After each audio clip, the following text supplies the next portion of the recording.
Welcome, good morning and welcome to EMTV. Online education has been going on for almost a year. How can we innovate remote learning and keep it fun and interesting for students? We will talk about it with Ruben Houweling, professor at Erasmus School of Law, and Fem Windhorst from the Community for Learning and Innovation. But first, news. On the 1st of March, the Erasmus University will start a pilot with a rapid test for COVID-19.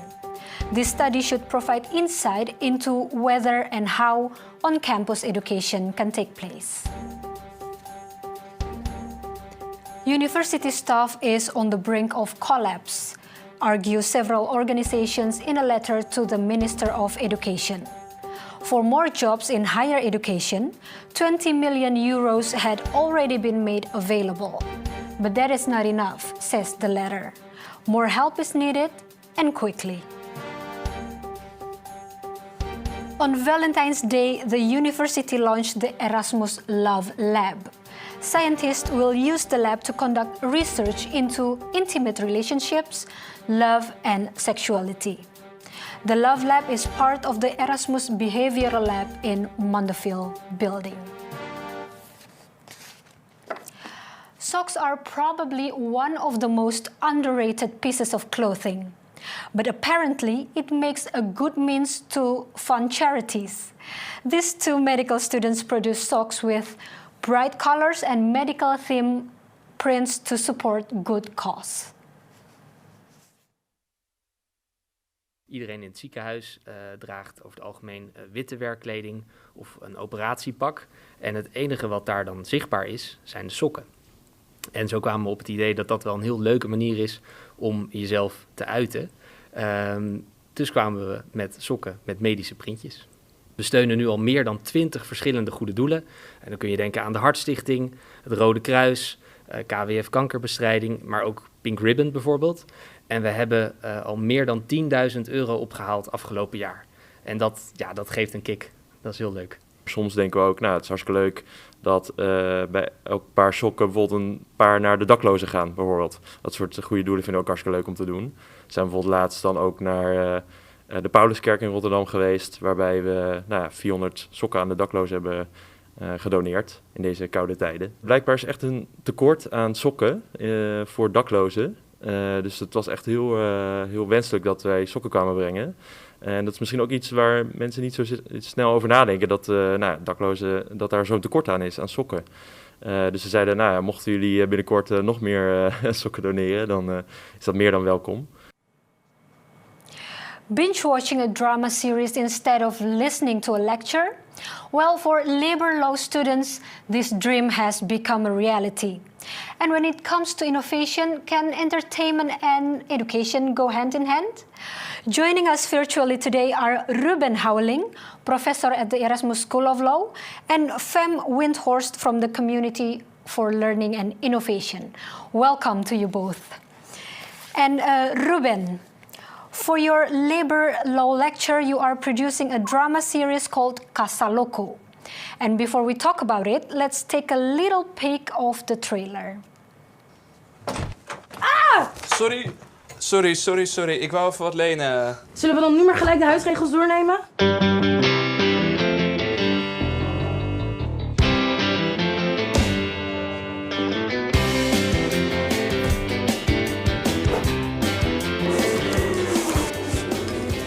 Hey, Ster. Je weet toch dat ik maar 8 uur slaap nodig heb? Ster, mijn ouders komen vanmiddag en ik wil dat dit huis een beetje de indruk geeft dat ik alles op orde heb. Dat ze niet gaan denken dat er van alles aan de hand is, dat ze denken dat ik een normaal leven heb. So, a little sneak peek. So, Ruben, you made this for educational purpose, but why does it feel like you really watch a real drama series?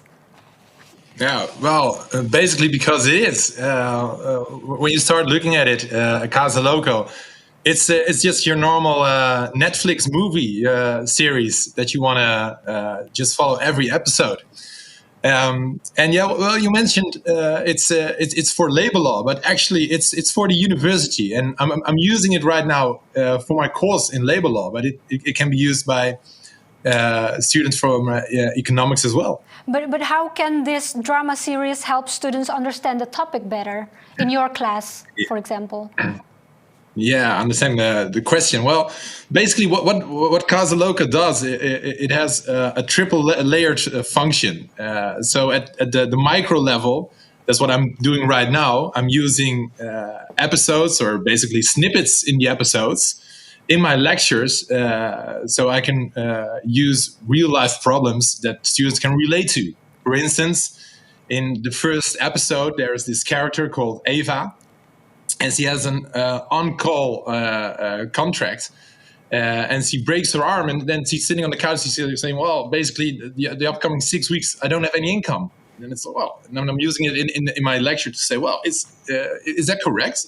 How does it work from a legal perspective?" Okay, so you let your students watch the series, and then you discuss about it in your class.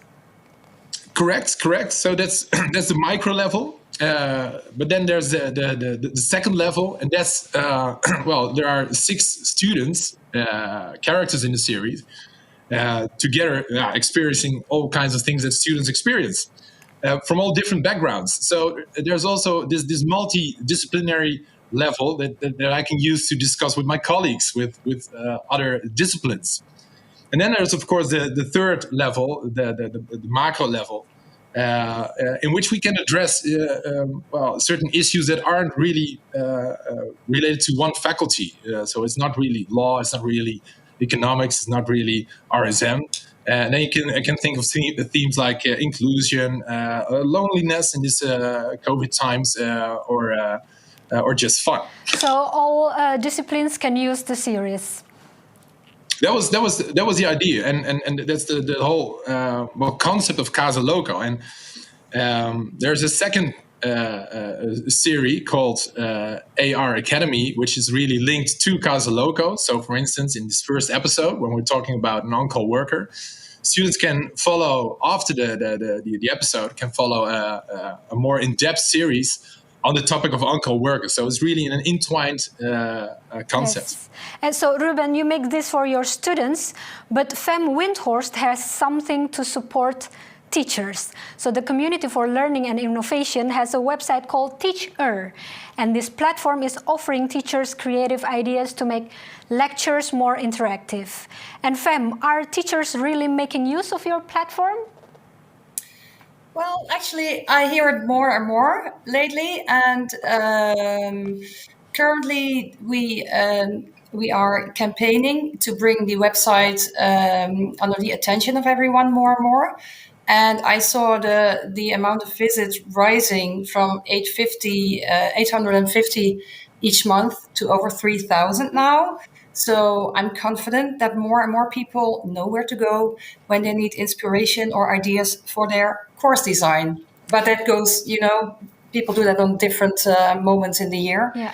So we will, but it is being used currently. And your platform offers different kinds of quizzes and games.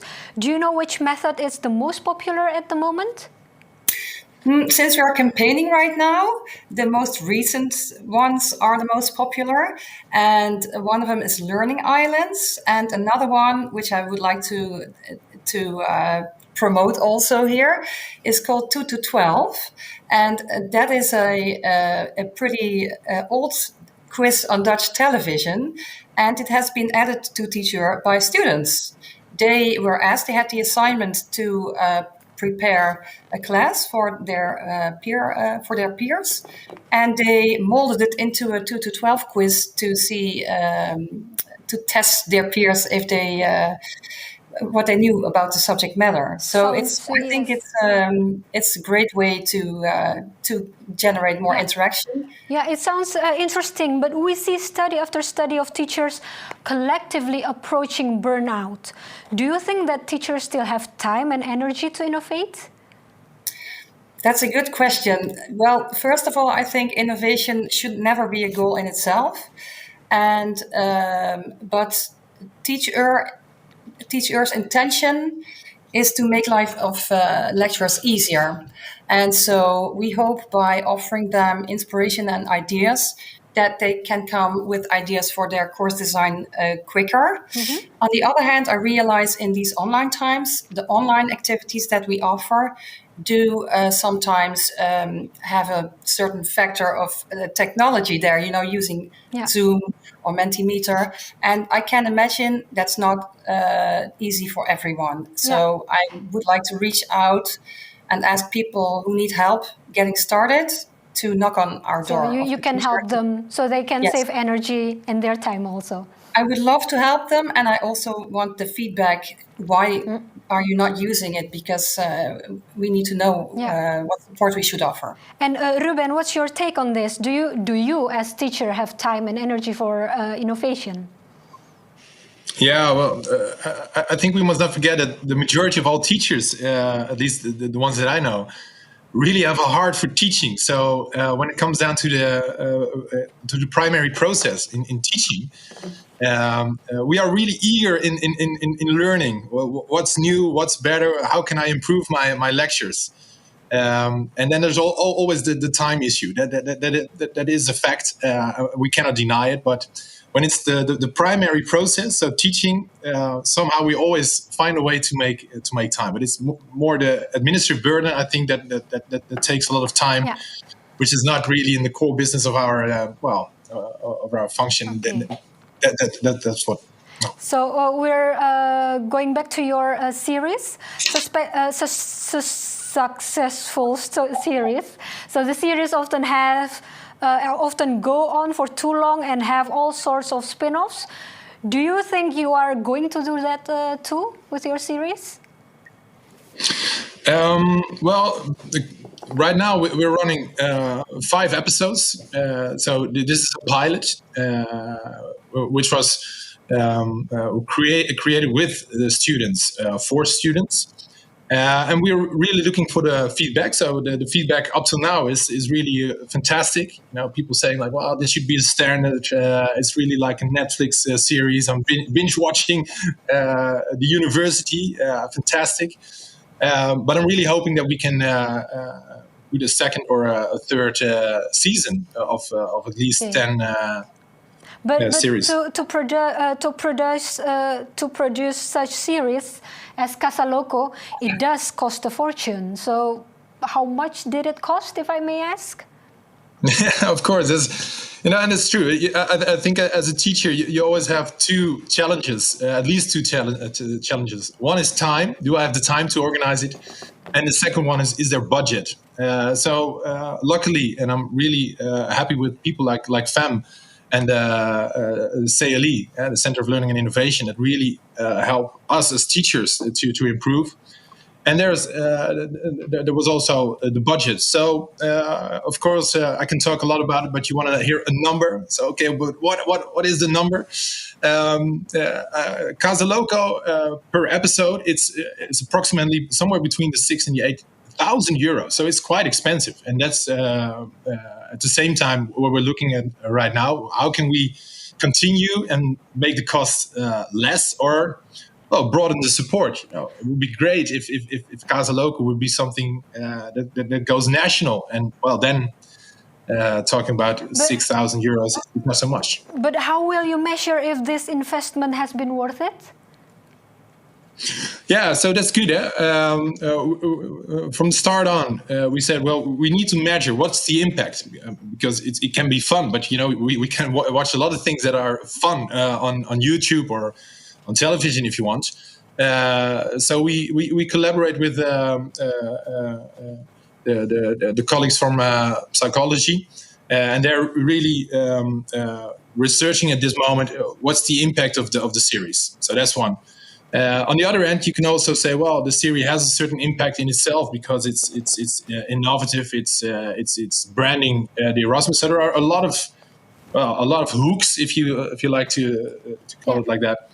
And that's why it is a pilot. Yeah, and for the last question, I will go back to FEM. FEM, do you have a quick tip on how to easily improve a lecture? Yes, I think a simple interaction is better than no interaction at all. So if you want to get started but don't have a lot of time to think of a whole course design, try an energizer. I know it doesn't sound very academic, but I had one in a meeting a couple of weeks ago, and I felt awkward, but it got me moving. It only took 2 minutes, and when I sat back on my chair, I thought, okay, I'm here, I'm present, and I can listen now. So just start with something small and then build it from there. Yes, it's and ask for help. Ask for help and go to teacher. Okay, thank you, Fem, and thank you, Ruben, for joining us.